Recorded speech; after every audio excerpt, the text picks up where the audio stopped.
तो चलिए आगे बढ़ते हैं अब एक और इम्पोर्टेंट क्वेश्चन की ओर, जहां हमारा प्रश्न है कि संतृप्त और असंतृप्त हाइड्रोकार्बन में क्या अंतर है।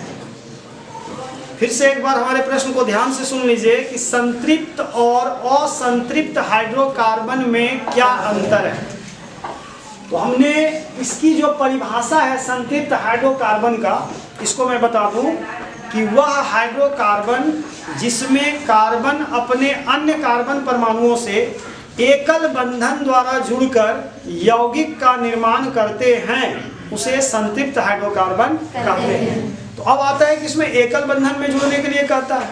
तो हमने कहा सर आप जैसे मीथेन बनाए, ये एकल बंधन का यौगिक है। फिर आपने इथेन बनाया, ये एकल बंधन का यौगिक है। फिर आपने प्रोपेन बनाया, एकल बंधन का यौगिक है। तो इसका मतलब है कि संतृप्त हाइड्रोकार्बन के लिए इसमें सिंगल बॉन्ड बनता है यौगिक के बीच में।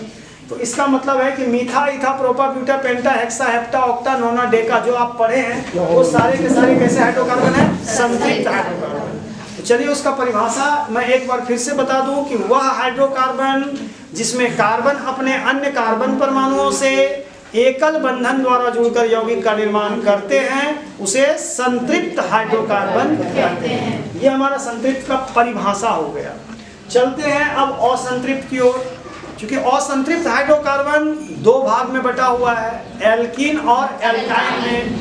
इसकी जो परिभाषा देंगे कि वह हाइड्रोकार्बन जिसमें कार्बन अपने अन्य कार्बन परमाणुओं से द्विबंधन अथवा त्रिबंधन द्वारा जुड़कर यौगिक का निर्माण करते हैं। तो कैसे द्विबंधन द्वारा जुड़ेंगे और त्रिबंधन द्वारा, तो एक एक उदाहरण से आप समझ लीजिए।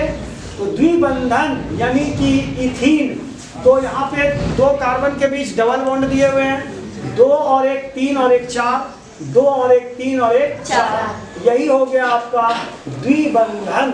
और द्विबंधन का जो ये संरचना सूत्र हो गया, इसका अनुसूत्र हो गया C2H4 और इसका नाम हो गया इथीन।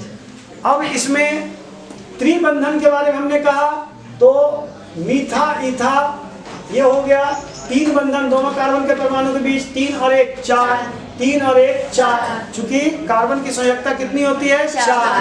तो हमने उसके बंधन को 4 4 पूरा कर दिया और इसका अनुसूत्र हुआ C2H2 और इसका नाम हो गया इथाइल। इस प्रकार हमने इस उदाहरण के माध्यम से समझा कि संतृप्त और असंतृप्त हाइड्रोकार्बन क्या है। अब चलते हैं आगे की ओर। जो संतृप्त हाइड्रोकार्बन है उसको हम लोग एल्केन कहते हैं। क्या कहते हैं? एल्केन। संतृप्त हाइड्रोकार्बन का एक और नाम क्या है? एल्केन। लेकिन असंतृप्त दो भाग में बटा हुआ है, इसलिए इसमें डबल बॉन्ड को वाले को कहते हैं हम लोग एल्कीन, और ट्रिपल बॉन्ड वाले को हम लोग क्या कहते हैं? एल्काइन। तो इस प्रकार हमारा यहाँ पे दो अंतर हो गया, दोनों का हमने परिभाषा दिया और इसके बाद हमने कहा कि इसको हमने एल्केन कहा, इसको एल्कीन और इसको एल्काइन। अब यहाँ तीसरा अंतर पर चलते हैं। तीसरा अंतर में संतृप्त हाइड्रोकार्बन का जो प्रथम सदस्य होता है इसको हम लोग मीथेन कहते हैं। क्या कहते हैं? मीथेन। तो संतृप्त हाइड्रोकार्बन का प्रथम सदस्य क्या है? मीथेन। उसके बाद जो असंतृप्त में एल्कीन का जो प्रथम सदस्य है वो क्या है? इथीन। और उसके बाद इसमें जो प्रथम सदस्य एल्काइन का जो है वो है इथाइन। इस प्रकार ये हमारा तीसरा अंतर पूरा हो जाता है। और जो हमारा चौथा अंतर है उसको हम सामान्य सूत्र के माध्यम से समझते हैं। हमारा एल्केन का जो सामान्य सूत्र है वो है CnH2n+2। इसमें द्विबंधन वाले के लिए द्विबंधन का जो सूत्र है वो है CnH2n और त्रिबंधन वाले के लिए जो सूत्र है वो है CnH2n-2। अब यहाँ संतृप्त में चलते हैं। जो संतृप्त हाइड्रोकार्बन है वह कम क्रियाशील होगा, किसके अपेक्षा? असंतृप्त के अपेक्षा। और यह जो है क्या होगा? अधिक क्रियाशील होगा। इस प्रकार हम लोग संतृप्त और असंतृप्त हाइड्रोकार्बन में अंतर को समझ लेते हैं। अब इसमें एक और चीज जानना है। हमने जो सूत्र का प्रयोग किया, इस सूत्र के बारे में समझिए जरा। तो जो सूत्र हमने बनाया एल्केन, एल्कीन और एल्काइन का, एल्केन, एल्कीन और क्या है एल्काइन। आपने इसका सामान्य सूत्र क्या लिखा था? CnH2n-2, इसका था CnH2n और इसका था CnH2n-2। तो चलिए एल्केन को पहचानते कैसे हैं?